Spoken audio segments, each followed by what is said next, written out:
श्री गणेशाय नमो नमः। श्री संक्षिप्त ब्रह्म पुराण की जय। पार्वती जी का स्वयंवर और महादेव जी के साथ उनका विवाह। ब्रह्मा जी कहते हैं, तदंतर समय अनुसार हिमालय के विशाल पृष्ठभाग पर पार्वती का स्वयंवर रचाया गया। उस समय वह स्थान सैकड़ों विमानों से घिर रहा था। गिरिराज हिमवान किसी बातों को सोचने विचारने में बड़े निपुण थे। पुत्री ने देवादिदेव महादेव जी के साथ जो मंत्रणा की थी वह उन्हें ज्ञात हो गई थी। अतः उन्होंने सोचा, यदि मेरी कन्या संपूर्ण लोकों में निवास करने वाले देवता, दानव तथा सिद्धों के समक्ष महादेव जी का वर्ण करे तो वही वांछनीय पुण्य होगा। उसी में मेरा अभ्युदय निहित है। यो विचार कर शैलराज ने मन ही मन महेश्वर का स्मरण करके रत्नों से मंडित प्रदेश में स्वयंवर रचाया। गिरिराज कुमारी के स्वयंवर की घोषणा होते ही संपूर्ण लोकों में निवास करने वाले देवता आदि सुंदर वेशभूषा धारण करके वहां आने लगे। हिमवान की सूचना पाकर मैं भी देवताओं के साथ वहां उपस्थित हुआ। मेरे साथ सिद्ध और योगी भी थे। इंद्र, विवस्वान, भग, कृतानत, यम, वायु, अग्नि, कुबेर, चंद्रमा, दोनों अश्विनी कुमार तथा अन्य देवता, गंधर्व, यक्ष, नाग और किन्नर भी मनोहर वेश बनाए हुए वहां आए थे। शचीपति इंद्र उस समाज में अधिक दर्शनीय जान पड़ते थे। वे अप्रतिहत आज्ञा, बल और ऐश्वर्य के कारण हर्षमग्न हो स्वयंवर की शोभा बढ़ा रहे थे। जो तीनों लोकों की उत्पत्ति में कारण, जगत को जन्म देने वाली तथा देवता और असुरों की माता है, जो परम बुद्धिमान आदि पुरुष भगवान शिव की पत्नी मानी गई है तथा पुराणों में परा प्रकृति बताई गई है, वे ही भगवती सती दक्ष पर कुपित हो देवताओं का कार्य सिद्ध करने के लिए हिमवान के घर में अवतरण हुई थी। वे जिस विमान पर बैठी थी उसमें सुवर्ण और रत्न जड़े हुए थे। उनके दोनों ओर चवर डुलाए जा रहे थे। वे सभी ऋतुओं में खिलने वाले सुगंधित पुष्पों की माला हाथ में लिए स्वयंवर सभा में जाने को प्रस्थित हुई। इस इंद्रवादी देवताओं से स्वयंवर मंडप भरा हुआ था। भगवती उमा माला हाथ में लिए देव समाज में खड़ी थी। इसी समय देवी की परीक्षा लेने के लिए भगवान शंकर 5 शिखा वाले शिशु बनकर सहसा उनकी गोद में आकर सो गए। देवी ने उस पंचशिख बालक को देख और ध्यान के द्वारा उसके स्वरूप को जानकर बड़े प्रेम के साथ उसे अंग में ले लिया। पार्वती का संकल्प शुद्ध था। वे अपना मनोवांछित पति पा गई। अतः भगवान शंकर को हृदय में रखकर स्वयंवर से लौट पड़ी। देवी के अंग में सोए हुए इस शिशु को देखकर देवता आपस में सलाह करने लगे कि यह कौन है। कुछ पता न लगने से अत्यंत मोह में पड़कर वे बहुत कोलाहल करने लगे और वृतासुर को मारने वाले इंद्र ने अपनी एक बाह ऊंचे उठाकर उस बालक पर वज्र का प्रहार करने की चेष्टा की, किंतु शिशु रूपधारी देवादिदेव शंकर ने उन्हें स्तंभित कर दिया।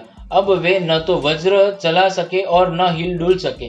तब भग नाम वाले बलवान आदित्य ने एक तेजस्वी शस्त्र चलाना चाहा, किंतु भगवान ने उन्हें की बाहों को भी जड़वत बना दिया। सब ही उनका बल, तेज और योग शक्ति भी व्यर्थ हो गई।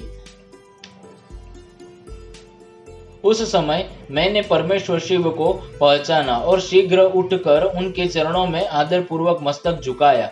इसके बाद मैंने उनकी स्तुति करते हुए कहा, भगवान आप अजन्मा और अजर देवता है। आप ही जगत के स्रष्टा, सर्वव्यापक, पार्व स्वरूप, प्रकृति, पुरुष तथा ध्यान करने योग्य अविनाशी है। अमृत परमात्मा ईश्वर, महान कारण, मेरे भी उत्पादक, प्रकृति के स्रष्टा, सब के रचयिता और प्रकृति से भी परे है। ये देवी पार्वती भी प्रकृति रूप है, जो सदा ही आपकी सृष्टि कार्य में सहायक होती है। ये प्रकृति देवी पत्नी रूप में प्रकट होकर जगत के कारणभूत आप परमेश्वर को प्राप्त हुई है। महादेव देवी पार्वती के साथ आपको नमस्कार है। देवेश्वर, आपके ही प्रसाद और आदेश से मैंने इन देवता आदि प्रजाओं की सृष्टि की है। ये देवगण आपकी योग माया से मोहित हो रहे हैं। आप इन पर कृपा कीजिए, जिससे ये पहले जैसे हो जाए। तदंतर मैंने संपूर्ण देवताओं से कहा, अरे तुम सब लोग कितने मूढ़ और इन्हें नहीं जानते। ये साक्षात भगवान शंकर है। अब शीघ्र इन्हीं की शरण में जाओ। तब वे सब जड़वत बने हुए देवता शुद्ध चित्त से मन ही मन महादेव जी को प्रणाम करने लगे। इससे देवादिदेव महेश्वर ने प्रसन्न होकर उनका शरीर पहले जैसा कर दिया।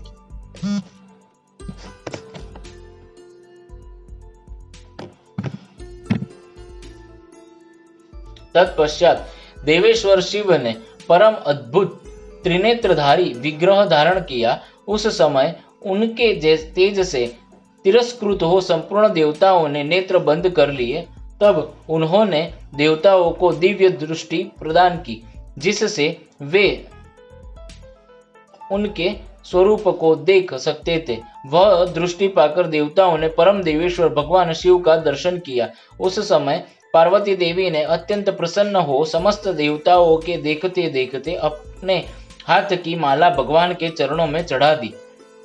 यह देख सब देवता साधु कहने लगे। फिर उन लोगों ने पृथ्वी पर मस्तक टेक कर देवी सहित महादेव जी को प्रणाम किया। इसके बाद देवताओं सहित मैंने हिमवान से कहा, शैलराज, तुम सब के लिए स्पृहणीय, पूजनीय, वंदनीय तथा महान हो, क्योंकि साक्षात महादेव जी के साथ तुम्हारा संबंध हो रहा है। यह तुम्हारे लिए महान अभ्युदय की बात है। अब शीघ्र ही कन्या का विवाह करो, विलंब क्यों करते हो? मेरी बात सुनकर हिमवान ने नमस्कार पूर्वक मुझसे कहा, देव, मेरे सब प्रकार के अभ्युदय में आप ही कारण है। पितामह जब जिस विधि से विवाह करना उचित हो वह सब आप ही कराए। तब मैंने भगवान शिव से कहा, देव, अब उमा के साथ विवाह करें। उन्होंने उत्तर दिया, जैसे ही इच्छा, आपकी इच्छा। फिर तो हम लोगों ने महादेव जी के विवाह के लिए तुरंत ही एक मंडप तैयार किया, जो नाना प्रकार के रत्नों से सुशोभित था। बहुत से रत्न, चित्र विचित्र मणियां, सुवर्ण और मोती आदि द्रव्य स्वयं ही मूर्तिमान होकर उस मंडप को सजाने लगे।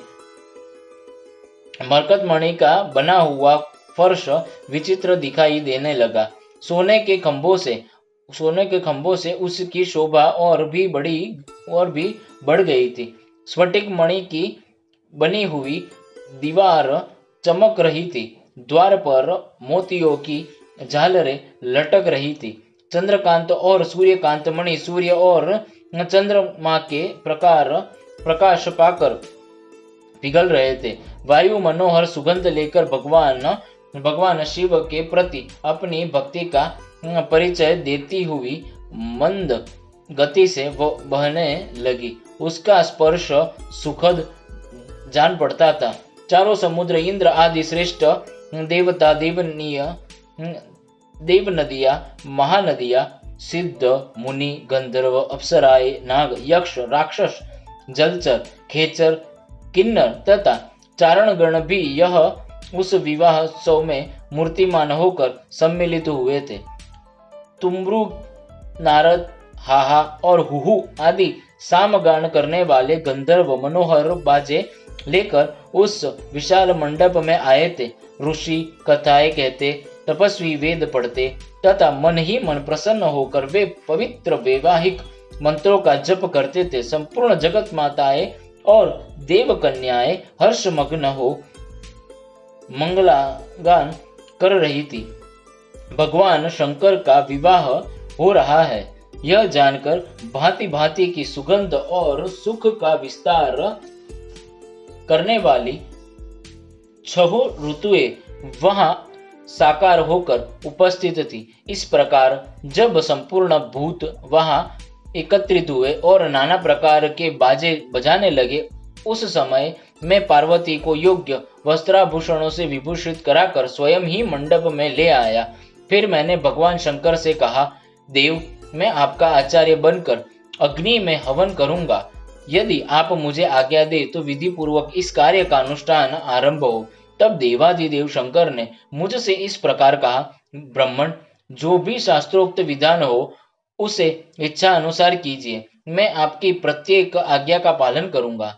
यह सुनकर मैंने मन में बड़ी प्रसन्नता हुए मैंने तुरंत ही कुश हाथ में लेकर महादेव जी तथा पार्वती देवी के हाथों को योग बंधन से युक्त कर दिया। उस समय वह अग्निदेव स्वयं ही हाथ जोड़कर उपस्थित हो गए। श्रुतियों के गीत और महामंत्र भी मूर्तिमान होकर आ गए थे। मैंने शास्त्रीय विधि से अमृत स्वरूप ध्रुत का होम किया और उस दिव्य दंपत्ति के द्वारा अग्नि की प्रदक्षिणा कराई। उसके बाद उनके हाथों को योग बंधन से मुक्त किया। इस प्रकार क्रमशः वैवाहिक विधि पूर्ण की गई। इस कार्य में संपूर्ण देवताओं, मेरे मानस पुत्रों तथा सिद्धों का भी सहयोग था। विवाह समाप्त होने पर मैंने भगवान शंकर को प्रणाम किया। योग शक्ति से ही पार्वती और परमेश्वर का उत्तम विवाह संपन्न हुआ। ब्राह्मणों, इस प्रकार मैंने तुम सब लोगों से पार्वती जी के स्वयंवर और महादेव जी के उत्तम विवाह की कथा सुनाई है। श्री कृष्ण अर्पणमस्तु, श्री कृष्ण अर्पणमस्तु, श्री कृष्ण अर्पणमस्तु, श्री कृष्ण अर्पणमस्तु। वासुदेवाय नमो नमः।